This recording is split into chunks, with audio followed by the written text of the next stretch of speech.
সুকান্ত মজুমদারকে গ্রেপ্তারের প্রতিবাদে খানাকুলে বিজেপির বিক্ষোভ ও পথ অবরোধ। ভারতীয় জনতা পার্টির পশ্চিমবঙ্গ রাজ্য সভাপতি সুকান্ত মজুমদারকে গ্রেপ্তারের প্রতিবাদে এবং কসবা কাণ্ডের দোষীদের কঠোর শাস্তির দাবিতে রবিবার খানাকুলে বিক্ষোভ ও পথ অবরোধ বিজেপির।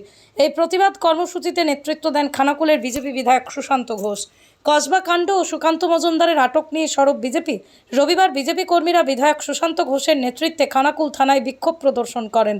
তাঁদের মূল দাবি ছিল কসবা কাণ্ডের দোষীদের দ্রুত কঠোর শাস্তি প্রদান করা, সুকান্ত মজুমদারকে অকারণে দীর্ঘক্ষণ আটকে রাখার তীব্র প্রতিবাদ জানানো। বিক্ষোভ প্রদর্শনের পাশাপাশি বিজেপি কর্মীরা খানাকুল থানা থেকে খানাকুল বাসস্ট্যান্ড পর্যন্ত একটি প্রতিবাদ মিছিল করেন। মিছিল শেষেই খানাকুল বাসস্ট্যান্ডের রাস্তায় আগুন জ্বালিয়ে কিছুক্ষণ পথ অবরোধ করেন, যার ফলে যান চলাচলে সাময়িক বিঘ্ন ঘটে। এই অবরোধের জেরে এলাকায় উত্তেজনা ছড়ায়। মুখ্যমন্ত্রীর পদত্যাগের দাবি তুললেন বিধায়ক সুশান্ত ঘোষ। বিক্ষোভ শেষেই বিজেপি বিধায়ক সুশান্ত ঘোষ রাজ্যের মুখ্যমন্ত্রী মমতা বন্দ্যোপাধ্যায়ের পদত্যাগের দাবি জানান। তিনি অভিযোগ করেন, রাজ্যে মহিলারা সুরক্ষিত নন, তৃণমূল আশ্রিত দুষ্কৃতীদের হাতেই তারা অত্যাচারিত হচ্ছেন। স্বৈরাচারী শাসন অবিলম্বে বন্ধ করার আহ্বান জানান এবং রাজ্যে নারী সুরক্ষায় সরকারের ব্যর্থতার অভিযোগ তোলেন। 24 আওয়ার্স আরামবাগের রিপোর্ট। রাজ্য জুড়ে গণধর্ষণ কাজ সারতে মমতা পুলিশ জবাব দাও। রাজ্যের মুখ্যমন্ত্রী মহিলা হওয়া সত্ত্বেও মহিলারা সুরক্ষিত নয় কেন? মুখ্যমন্ত্রী জবাব দাও। মুখ্যমন্ত্রী নিজে অনিষ্ঠের হওয়া সত্ত্বেও রাজ্যে মহিলারা সুরক্ষিত নয় কেন? মমতা পুলিশ জবাব দাও। সারা দেশব্যাপী এর প্রতিবাদ হয়েছে।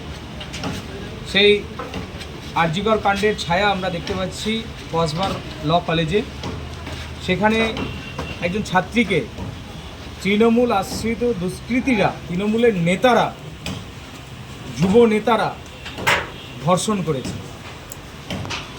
মানে গণধর্ষণ। কোন পশ্চিমবাংলার মুখ্যমন্ত্রীর হাতে, মমতা ব্যানার্জির হাতে পশ্চিমবাংলার নারীরা সুরক্ষিত নয়। সেই জন্য আমরা আন্দোলন নেমেছি। গতকাল আমাদের রাজ্য সভাপতি সুকান্ত মজুমদারকে অ্যারেস্ট করা হয়েছিল। সারা রাত ভোর তার উপরে অত্যাচার চালানো হয়েছে, তাকে অ্যারেস্ট করে রাখা হয়েছে। আর সেই সঙ্গে একজন কেন্দ্রীয় মন্ত্রী, উনি কেন্দ্রীয় মন্ত্রী, তো উনি যখন জনতার কথা বলছেন, জনগণের কথা বলছেন, পশ্চিমবাংলার নারীদের সুরক্ষার কথা বলছেন, তখন এই চটিচাটা পুলিশ এরা দেখতে পাচ্ছে। উনি বিচার চাইতে গিয়েছেন, তাকে অ্যারেস্ট করছে। আর যারা অপরাধী তাদেরকে পুলিশ আড়াল করার চেষ্টা করছে। বরাবরই এটা হচ্ছে। কেন হবে এটা? তাই প্রতিবাদের সমস্ত স্তরের মানুষকে রাস্তায় নামার জন্য আমরা আহ্বান করছি। আমরা থানায় বিক্ষোভ দিয়েছি। এখন এরপর আমরা আমাদের পরবর্তী কর্মসূচি রোড ব্লক, সেটা আমরা করব। দেখুন, আমরা চাই একটাই, এই চোর, এই দুর্নীতিগ্রস্ত, এই স্বৈরাচারী মুখ্যমন্ত্রী, যিনি নারীদের সুরক্ষা দিতে পারেন না, যিনি পশ্চিমবাংলার সুরক্ষা দিতে পারেন না, এনার অবিলম্বে পদত্যাগ করেন। সন্তানের পরে মন বসছে না, প্রচুর পরিশ্রম করেও আপনি আশানুরূপ পারিশ্রমিক পাচ্ছেন না, যার ফলে আর্থিক সংকট আপনার জীবনে দুঃখ এবং চাপের ছায়া ফেলেছে। দেনার ভারে জর্জরিত স্বামী স্ত্রীর মধ্যে প্রতিনিয়ত ভুল বোঝাবুঝি বেড়েই চলেছে। নতুন বাড়ি কিনেছেন, কিন্তু সেই স্বপ্নের বাড়িটা যেন আরও দুর্ভোগ নিয়ে এসছে আপনার জীবনে। আপনি ভাবছেন সস্তায় পাওয়া বাড়িটা নেওয়াটাই কি সঠিক সিদ্ধান্ত ছিল?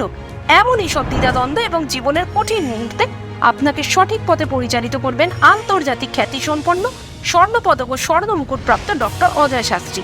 তিনি শুধু আপনাকে পথই দেখাবেন না, আপনার জীবনে সত্যিকারের সুখ, শান্তি, ঐশ্বর্য, অর্থ যেন সঠিক সময় আপনার কাছে পৌঁছে দেয়, সেই দায়িত্বও নেবেন। তার অভিজ্ঞতা এবং জ্ঞানের আলোতে আপনার জীবন হয়ে উঠতে পারে নিরুদ্বেগ ও সমৃদ্ধির পথে ধাবমান। তাই আর দেরি নয়, স্ক্রিনে দেওয়া নাম্বারে এখনই ফোন করে ডক্টর অজয় শাস্ত্রীর সাথে যোগাযোগ করুন। কে জানেন, হয়তো একটি মাত্র ফোনই আপনার জীবনকে বদলে দিতে পারে।